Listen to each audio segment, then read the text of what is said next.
지금 이 바울이라는 사람은요, 예루살렘을 향해서 가고 있습니다.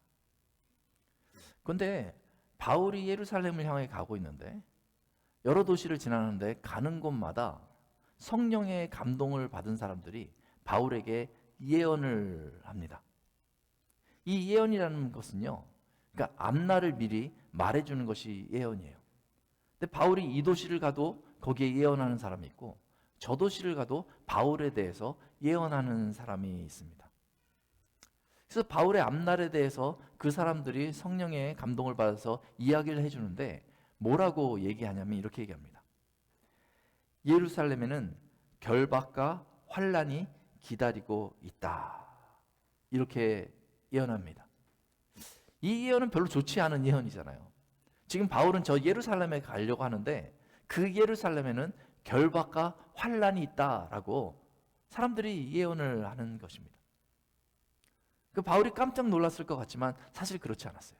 왜냐하면 바울은 이미 이 사실을 잘 알고 있었습니다. 이미 익히 들었던 것 같습니다.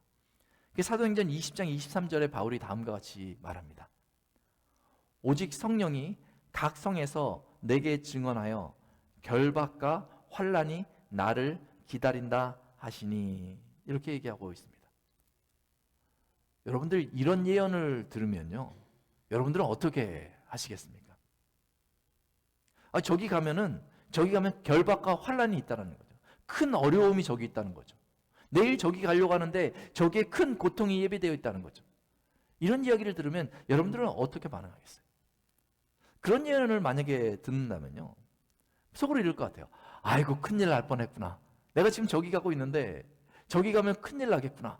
하나님이 나보고 저기 가지 말라고 이렇게 미리 알려주셨으니 얼마나 감사한가. 이 정도 생각하지 않겠어요?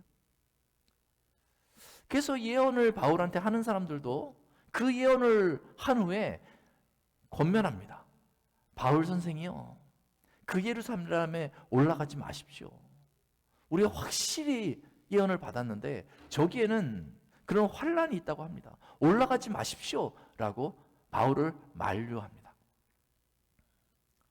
그런데요, 참 이상한 게 이 모든 사람이 바울한테 그렇게 권면하고 있는데 바울은요, 그 이야기를 듣고 난 이후에 내가 가지 말아야지 이런 것이 아니라 바울은 변함없이 내가 저 예루살렘에 가야겠노라 라고 그들에게 이야기합니다.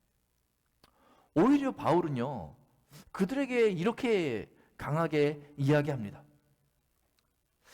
어찌하여 울어 내 마음을 상하게 하느냐?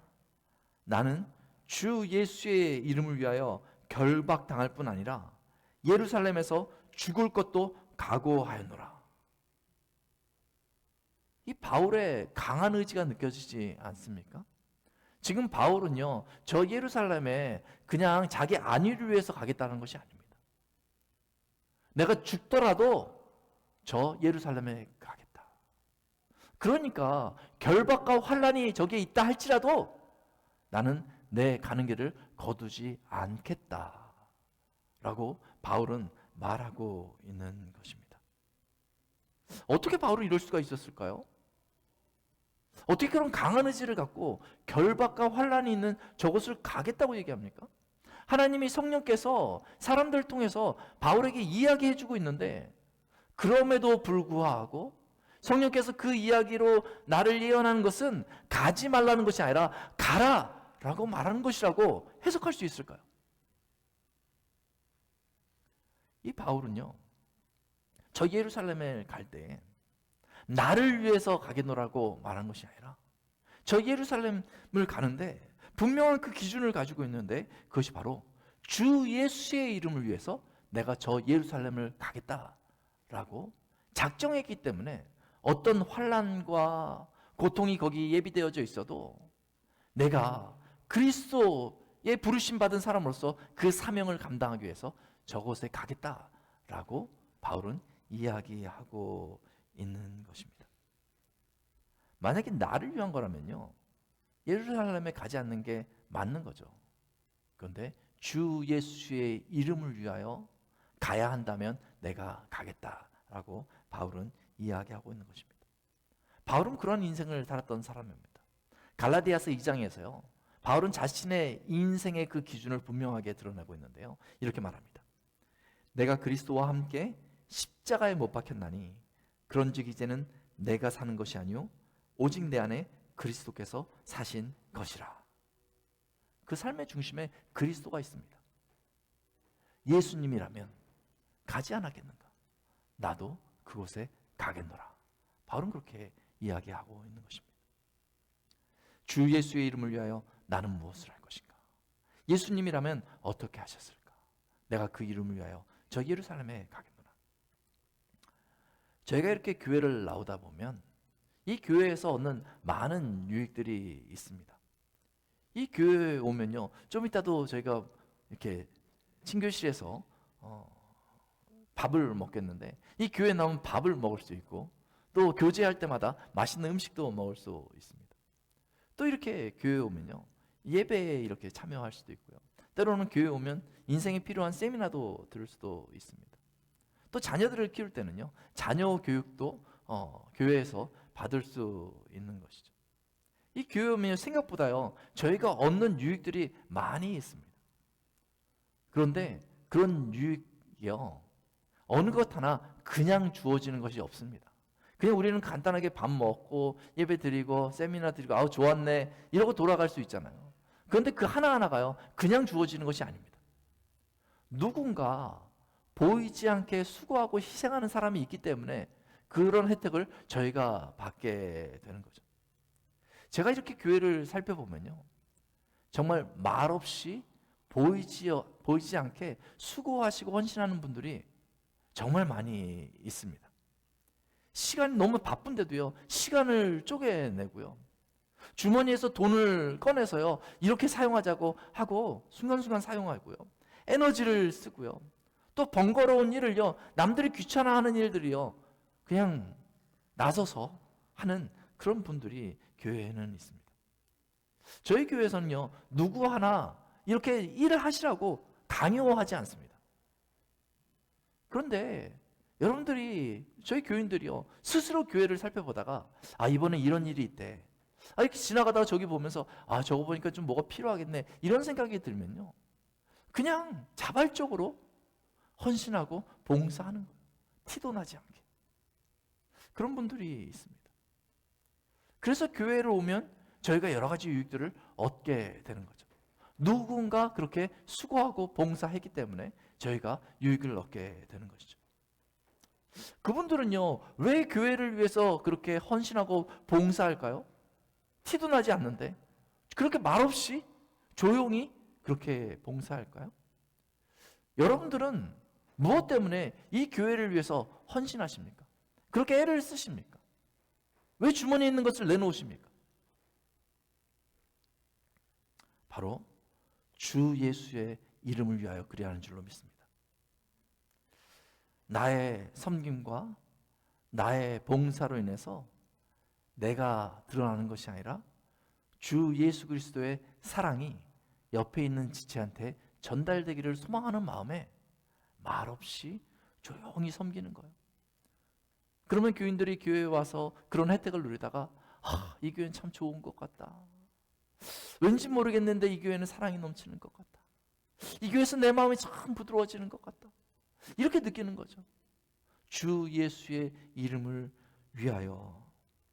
이 성도는요, 이 마음을 품고 사는 사람들이 바로 성도입니다.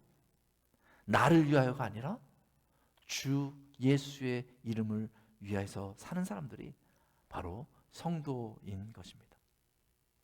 우리가 성도라면요, 그 이름에 걸맞게 내가 주 예수의 이름을 위하여 오늘 무엇을 하고 있는가 질문해 볼 필요가 있는 것이죠.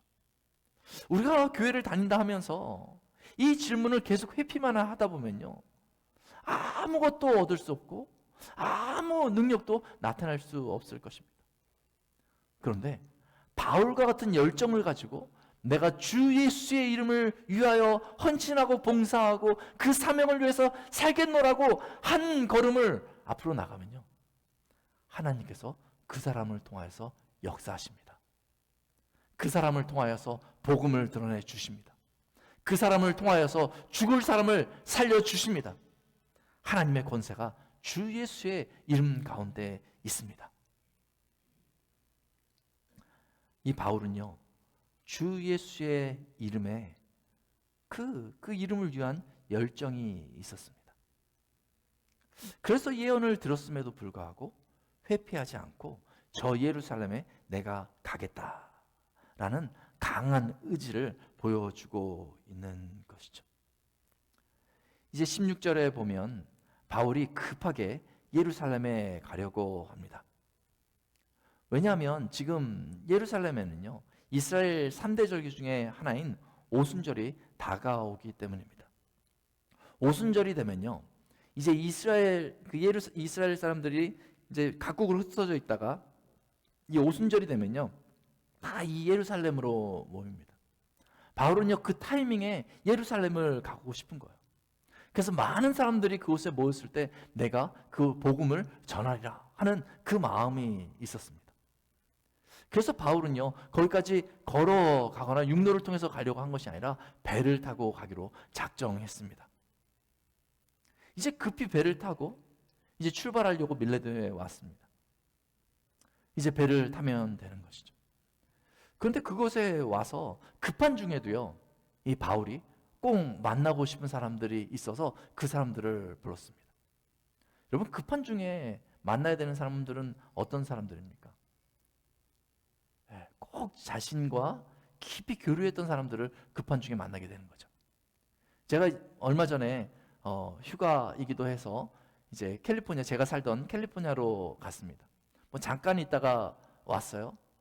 그래서 여러 가지 일정들이 있어서 만나야 될 사람들이 많이 있긴 했는데 모두 만날 수는 없었습니다.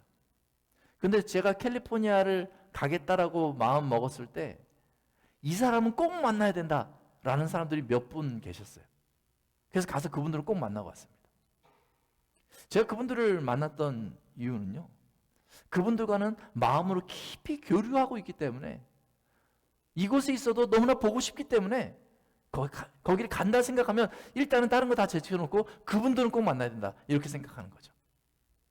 이 바울도요, 지금 배를 타고 급하게 예루살렘을 가려고 하지만 꼭 만나야 될 사람들이 있어서 그 사람들을 불렀습니다. 마음으로 깊이 교류했던 그 사람들이죠.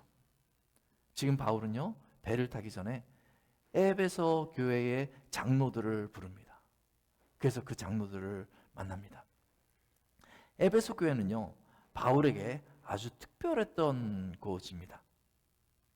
에베소는 3년이나 그곳에 있으면서 복음을 전했던 곳이에요. 두란노 서원에서 매일마다 하나님의 말씀을 가르치고 교회를 세우기 위해서 애를 썼던 곳입니다.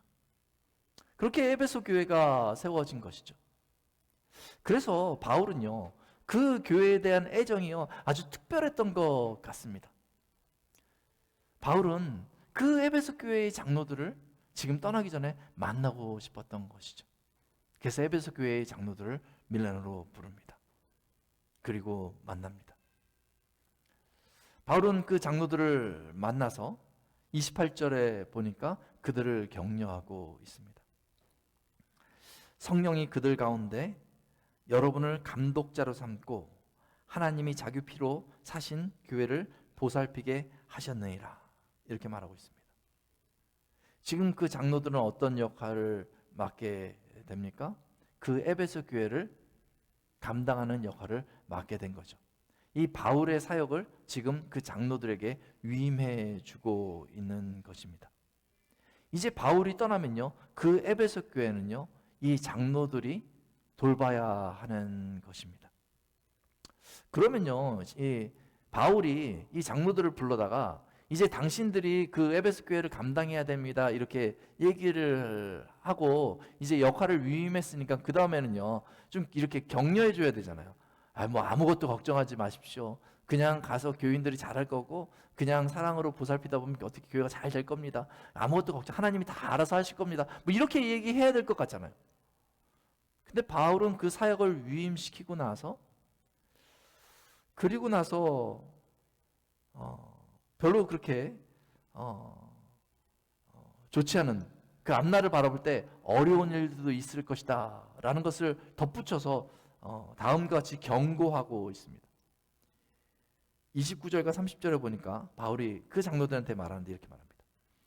내가 떠난 후에 사나운 이리가 여러분에게 들어와서 그 양떼를 아끼지 아니하며 또한 여러분 중에서도 제자들을 끌어 자기를 따르게 하려고 어그러진 말을 하는 사람들이 일어날 줄을 내가 아노라.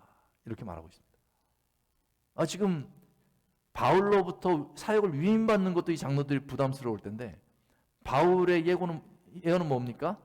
내가 떠나면 사나운 이리 같은 사람들이 이 교회에 들어올 것이다. 이렇게 얘기하고 있는 것이죠. 아마 바울이 이렇게 이야기하는 이유가 있을 겁니다. 바울이 이미 3년 동안 에베소에서 복음을 전하며 교회를 세웠잖아요. 그래서 바울은요, 이 교회를 잘 이해하고 알고 있었던 것이죠. 여러분, 진짜 교회에서 이런 일들이 있을까요? 교회가 이렇게 있고 정말 모든 것이 문제가 없어 보이고 다들 얼굴을 보면 너무나 좋아 보이는데 사나운 이리 같은 사람들이 교회에 들어와서 어그러진 말을 하고 교회를 흔드는 그런 일들이 있을 수 있을까요? 근데 분명히 있습니다. 목회를 하다 보면 분명히 그런 일들이 있습니다. 외적으로 이리와 같이 잘못된 교리를 가지고 들어와서 교인들을 혼란스럽게 하는 사람들이 있고, 또 내적으로요, 어그러진 말을 하면서요, 이 교인들 사이를 갈라놓는 그런 사람들이 분명히 있습니다. 어떤 사람들은 교회에 들어올 때요, 정말 예수의 이름을 위하여가 아니고 자기의 유익을 위하여라고 들어오는 사람들도 있습니다. 어떻게 교인들을 통해서 내 유익을 챙길 것인가, 이렇게 들어오는 사람들도 있습니다. 때로는요, 의도적으로 그렇게 접근하는 사람도 있고, 때로는요, 자기가 뭘 하는지도 모르는데 그렇게 하고 있는 사람들도 있습니다. 우리 안에 죄성이 있기 때문에요. 우리가 이렇게 다 천사같이 이쁘지만은 사실 어느 순간에 나도 모르게 나의 죄성이 드러나면 나도 모르게 그러한 일들을, 어그러진 행동을 하게 되는 그런 경우들도 있는 것이죠. 어찌 보면요, 교회는요, 수시로 그러한 일들이 발생합니다. 수시로 일어납니다. 그런데 그런 일들이 여기저기서 발생할 때요, 그때 그것을 잘 컨트롤하지 못하면요, 교회 안에 갈등이 생기고요, 서로 미워하게 되고요, 교인들끼리 싸우는 일들도 있고요, 서로 실망하면서요, 교회를 떠나는 그런 경우들도 있습니다. 그것이 계속 반복됩니다.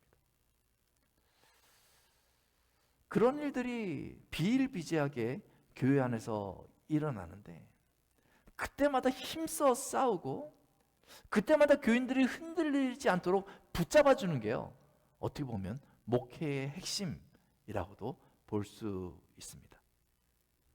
사실 이런 일들을 할 때는요, 좀 불편해요. 그리고 이런 일들이 발생하면요, 고민이 좀 됩니다. 어떻게 이 문제를 해결할까? 그래서 스트레스를 막 받게 됩니다. 하지만 회피하면 안 되죠. 이 교회를 지켜나가야 되니까요, 힘써 싸워나가야 되는 거죠. 교인들이 흔들리지 않도록 이 교회에 하나님께서 주신 그 평안이 빼앗기지 않도록 힘써 싸워야 하는 거죠. 전투적인 일을 해야 합니다. 그때는 정신을 바짝 차리고 싸워나가야 하는 것이죠. 그래야 이 교회가 평안할 수 있습니다. 언제나 그런 일들이 교회에서 발생합니다.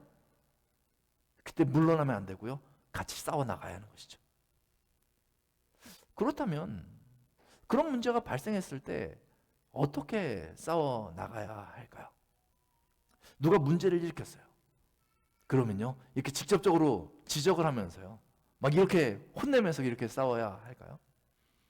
아니면 좀 인상을 쓰면서요, 이 카리스마 있지 않습니까? 저도 좀 그렇게 해야 되는데 잘 안 되는데 늘 웃어가지고, 이 카리스마를 좀 가지고 그냥 그런 일들을 하지 못하게, 엄두도 못 내게 이렇게 좀 무시무시한 그런 어떤 권위를 드러내면서 그렇게 싸워야 할까요? 아니면 교회와 행정과 조직을 잘 해가지고 그런 사람들이 틈새에 들어오지도 못하도록 그렇게 만들어야 할까요? 뭐 이런 것들도 필요할 수 있습니다. 그런 것들이 도움이 되는 때도 분명히 있는 것도 사실입니다. 그런데요, 교회는 참으로 영적인 기관이기 때문에요. 어떤 저희가 방법을 쓴다고 해서 그런 교회를 흔들려고 하는 그런 영적인 일들이 다 해결되는 것은 아닙니다. 부분적으로는 막을 수 있지만요. 저희가 그냥 애를 쓴다고 해결되는 것은 아닙니다. 바울은 그 사실을 너무 잘 알고 있습니다. 그냥 행정적으로, 조직적으로, 아니면 교인들이 냉정하게 행한다고 그러한 사람들을, 그러한 이리와 같은 사람들을, 어그러진 말을 하는 사람들을, 교회를 깨트리려는 사람들을 다 막을 수 없다는 것을 바울은 잘 알고 있습니다. 그래서 이런 이야기를 해놓고 나서 바울이 장로들에게 그들과 싸울 수 있는 비법을 가르쳐 줍니다. 아주 중요한 비법입니다. 이 비법은 꼭 필요하다고 이야기하면서 바울이 가르쳐 주고 있는 거죠. 31절 말씀에 그 비법이 있습니다. 이렇게 얘기하고 있습니다. 31절 말씀. 그러므로 여러분이 일깨어 내가 3년이나 밤낮 쉬지 않고 눈물로 각 사람을 훈계하던 것을 기억하라. 이렇게 얘기하고 있습니다. 여기서 일깨어라는 말은요, be alert. 깨어 있어야 된다. 깨어 있으면서 기억해야 될 것이 있다라는 것이죠. 근데 무엇을 기억하라는 것입니까? 바로 그 눈물을 기억하라 라고 말하고 있습니다. 19절에 봐도 바울이 겸손과 눈물이라는 단어를 사용하고 있는 것이죠. 참 놀랍지 않습니까? 교회를 흔드는 이리와 싸우는 방법이요, 눈물이라는 거예요. 이 눈물이 싸움의 도구라는 것이죠. 어찌 보면 참 이해하기 힘든 그런 비법입니다. 교회를 잘 세워가는 비법이 눈물이라뇨. 그러나 잘 생각해 보십시오. 교회에 교인들을 흔들고 교회를 갈라놓는 사나운 이리 같은 사람들이 들어옵니다. 우리 안에서 우리도 모르게 악한 죄성이 우리 안에서 일어나서 옆에 사람들을 갈라놓고 흔듭니다. 그러면 어떻게 됩니까? 교회의 교인들이 마음이 딱딱하게 굳게 되는 것이죠. 마음이 딱딱하게 굳게 되면 우리의 영혼이 더 하나님을 바라보지 못하게 됩니다. 마음이 딱딱하게 굳었기 때문에 이제 서로 정죄합니다. 그리고 내 마음이 딱딱하게 굳었기 때문에 이제 내 눈에 미워하는 사람들이 보이기 시작합니다. 판단하고 비방합니다. 그리고 어느 날부터는 마음이 딱딱하게 굳었기 때문에 이제는 그러한 교회에 나오는 것이 불편합니다. 콘크리트 벽과 같이 마음이 굳어버리면 더 이상 복음의 감동이 그 안에 남아있지 않습니다. 그냥 교회를 나오는 것뿐입니다. 그렇다면 이 굳은 마음을 부드럽게 해야 할 텐데 어떻게 해야 우리의 굳은 마음이 부드러워질 수 있습니까? 그 딱딱하게 굳은 마음을 녹일 수 있는 유일한 방법은 바로 눈물입니다. 이 목회의 비법을 바울은 장로들에게 알려주는 것입니다. 그리고 나서 이야기를 다 끝나고 장로들과 헤어질 때 이 바울과 에베소 장로들은 무릎을 함께 꿇고 같이 기도했습니다. 저는 이 장면을 상상하면요, 얼마나 이것이 감동적인지 모릅니다. 이제 바울은 죽을 각오로 예루살렘을 가고 이 장로들은 이제 남아서 사나운 이들과 그 에베소 교회에서 싸워나가야 되는 그 엄중한 그 상황에 서로 끌어안고 기도하는 것입니다.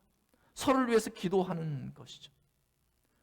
그리고 성경을 보니까 그렇게 서로를 위해서 기도하다가 크게 울었더라 이렇게 얘기하고 있습니다.